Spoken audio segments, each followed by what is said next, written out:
Okay, in this video I'm going to add a little bit more to a story about a woman, her name is Lisa, who had a really terrible breakup with her boyfriend. She had been dating him for 4 years, and most often they met at her place or they went to a restaurant or whatever they were going, but she never went to his place because he lived in an area where people just consider them all as outlaws and outcasts, and that's in the county, Victorson County, and people knew that area was mainly, people who lived there, and they were rougher than the rest of the county. And not everybody, of course, people were born into it, and not everybody's born into a family that's bad is bad. But she had the misfortune of meeting, when she bought her mother's business.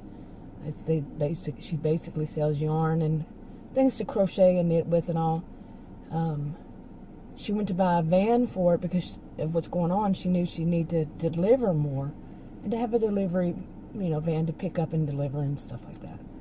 And she met the salesman who was there, and that was Nick. And they started dating, and that was 6 years ago. And they, like I said, she was with him for 4 years. And she had started talking again. She tried to bring up the conversation of having kids and getting married and having kids again. And every time they got into an argument and all. And this time they got into an argument, and he stormed out. And when he stormed out, he took his keys, but he accidentally left his cell phone on the table where he had his keys. Now, a lot of people would say that was accidentally on purpose. But so she got she didn't notice it until hours because she was crying and stuff, and she noticed it in the middle of the night. She couldn't fall asleep. So she wasn't going to be able to call him and to tell him that he left his phone, and she knew he would need it for his business the next day. So what she decided to do was to look up online and his address, and she did. And she got there real early in the morning before he would be leaving for work, to give it back to him. Okay, well, when she got to his place, there was a house, and she thought she might have the wrong address because there were a bunch of kids' toys and stuff in the front, and you can pretty much guess what happened after that. But yeah, she went ahead and went to the door, thinking maybe it's his nieces and nephews, Sometimes when people are in a relationship that it's going bad, and there are all kinds of red flags that something's not right, they tend to ignore it. Some people, not everybody. None of this is everybody. And she was one to ignore it. She just didn't think that people were bad, that all people were bad. And she was a little naive, but we don't want to blame a victim, because who expects something like this to happen? Now, she wouldn't go to that town because she had heard the reputation. She knew it was bad, but this time she felt it was she needed to have that conversation with him, finished it, and give him back his cell phone. So when she saw that, she went ahead and went to the door. Maybe, she saw lights on inside, and, maybe if she had the wrong address, if, it was a small town, maybe they would know. So she, went to the door, and of course she was met at the door by a kid and the mom of the kid. And she asked if this is the right address, and the woman said, yes it is. And she said, well, I think this might be your husband's. She finally snapped enough to say it this way. I think this might be your husband's cell phone. And the woman just looked at her, and she said, I had just bought a van, and he left it in my van. Bought a van from him, and he must have dropped it in the seat. Must have fallen out of his pocket or off of his belt onto the floor. And the what turned out to be, yes, the wife, she just said, oh, okay, and she explained herself. Lisa did explained herself, that she was just wanting to give it back to him. She was in the county. She was in that town to pick up supplies for her business, and so she thought she'd drop it off. There was no other way to contact him. she knew he would probably need it early in the morning, and she was there anyway. So you see, she found a way to make it make sense. But yeah, okay, pardon the way I'm doing the video, by the way, and pardon my voice. With allergies, it's allergy season, and my voice goes in and out. It sounds much deeper than it is. And yeah, I'm doing it like this because it's been raining, the roads are slick, it's too noisy in the house, and kids are probably at the park after school. It's stopped raining, but the roads are still slick.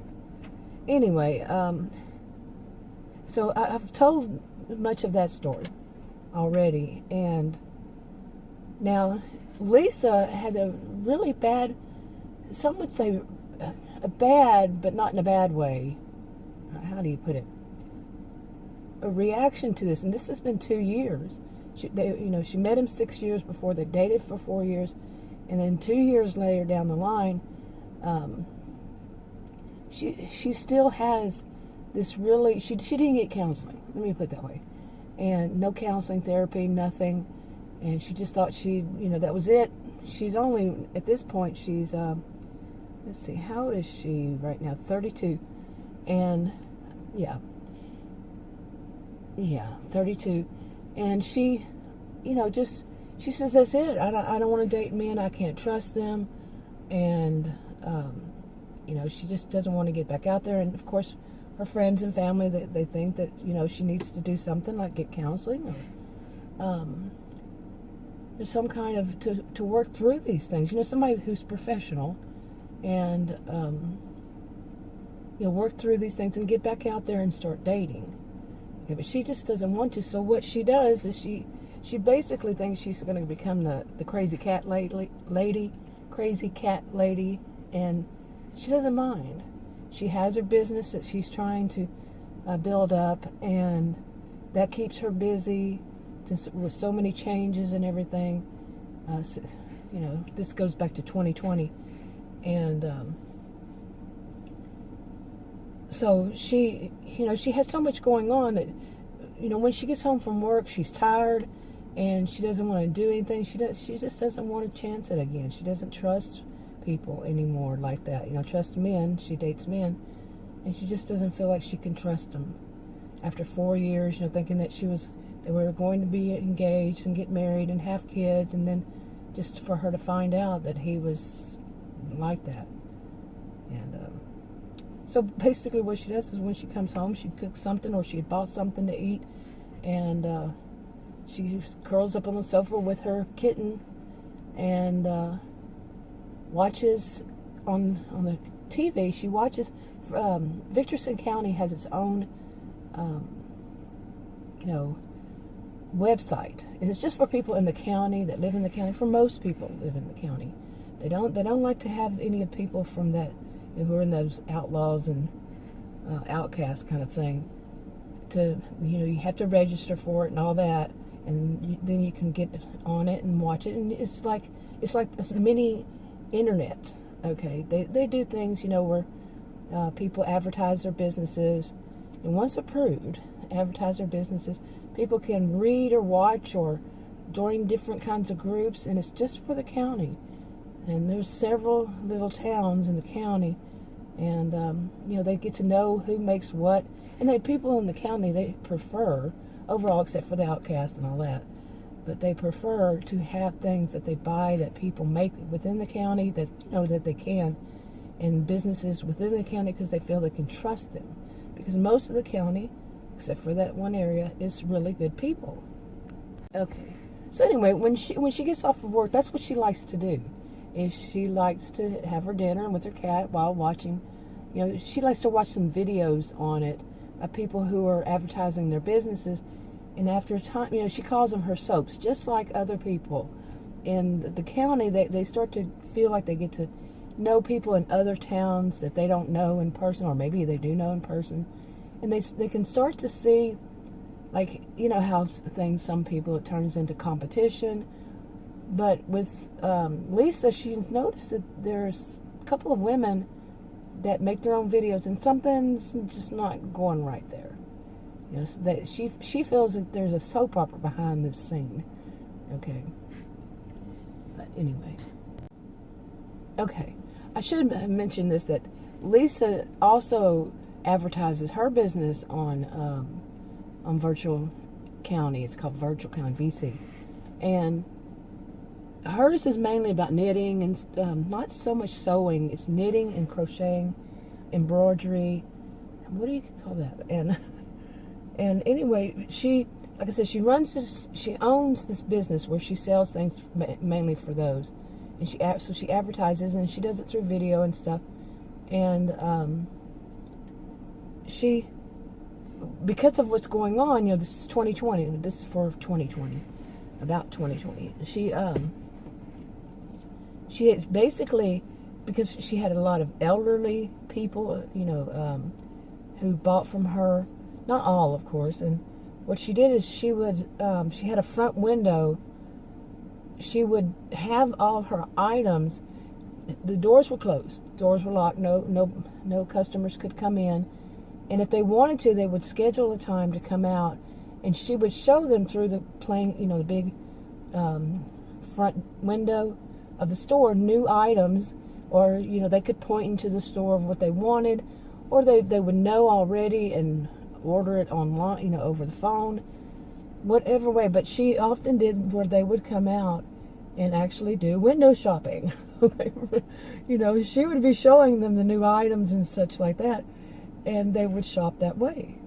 And she had a store manager also does it, and that's Zoe, and Zoe's 28, and she did things like, she would also take orders over the phone, and they would deliver. They would have deliver themselves, or they would have somebody, the customers could come and pick it up, and they just put it, and they'd make an order, then they'd get together, just put it outside the door, and the customer would come pick it up. They were doing the social distancing thing to keep their customers safe, themselves safe, customers safe, and but I thought that was cute. Okay, so that was window shopping with a twist. And then, they could pay by check. They could just drop it in the mail slot, the check, and, they have a little basket that would catch them, and, the checks, or they could mail it, whatever, different ways, for whichever customer they worked with them. Like I said, some of them, they would have other people, like a delivery service, Tabacus delivery service, deliver these things, or pick up again. Now, but she also, she advertised hers, but she also liked to watch other people, what they advertise their business, and eventually she found some people very interesting, like I was saying, and she questioned. She wondered about this, about two of them. One of the rules was you couldn't give your name. They didn't want people to give their names, and on this, unless they could give their first name if it was part of the name of the business. If somehow they'd have to know it for the business, or they could say the business name, but they just didn't want people to give out their first name and last name, just for safety reasons. Even though the county and all this was very well monitored, the people who ran it had been owned it, made it for the county. People in the county, they have been in it for like 40 years or so, since way back when, and they developed this and they made this, and so they want to keep people safe. Like I said, people had to register, come up, before what was going on, and register, and they would check them out, because they want to keep it safe. But still, they knew, people should not be disclosing personal information too much. But if it was a business, they had to work something out. So, okay, and then I should mention more about this, about the VC, Virtual County. It grew over years, of course, and to where, like I said, people eventually started making videos about their products, and some would show how to do, how-tos and DIYs, and it just depended. And they had to get things approved if it was going to be, they had people who were monitoring it, but overall people were decent. And then, some stuff had to be approved before they could do it. And, whenever they sign up, they say what the purpose is to use it for. Okay, for what purpose? And many of the items that they sold online, what they did, they would advertise online, but then like once every season, they would have, the county would sponsor a festival, and the county was overall rich, okay, wealthy people. They would sponsor a festival that people would come in from all over, but usually it was mainly just the people in the county, and people sold their stuff there. You know, whatever, they would rent a booth and sell their things. And it was, you know, open to the outside, but really, they were kind of secluded, the whole county, from others. You know, the big city, the closest big city was about 2 hours away. Well, depending on where you lived in the county, but 2 to 3, let's say like that, hours away. And so people liked the festivals because they got to meet people from other towns usually other towns within the county. And you know, they also would run across people from the outcast, outlaws type. So okay, now I'm all over the place with this, but now Lisa had such a bad reaction after, you know, Nick and all that, but she did start to find this man. You know, she had run across this man. His name is Brian. He's around, you know, she didn't know his age exactly, but he's 37, and she runs across him online, and you know, he has his own business and everything. He shows, you know, how all of the things about his business, and she starts to really like him. And then she found out he too has a booth. She does too, and you know, she thinks what it would be like to, because he mentions that he's going to be at the festival for this season, and she wonders what it would be like to go up and meet him. So this is just a, you know, part of the story.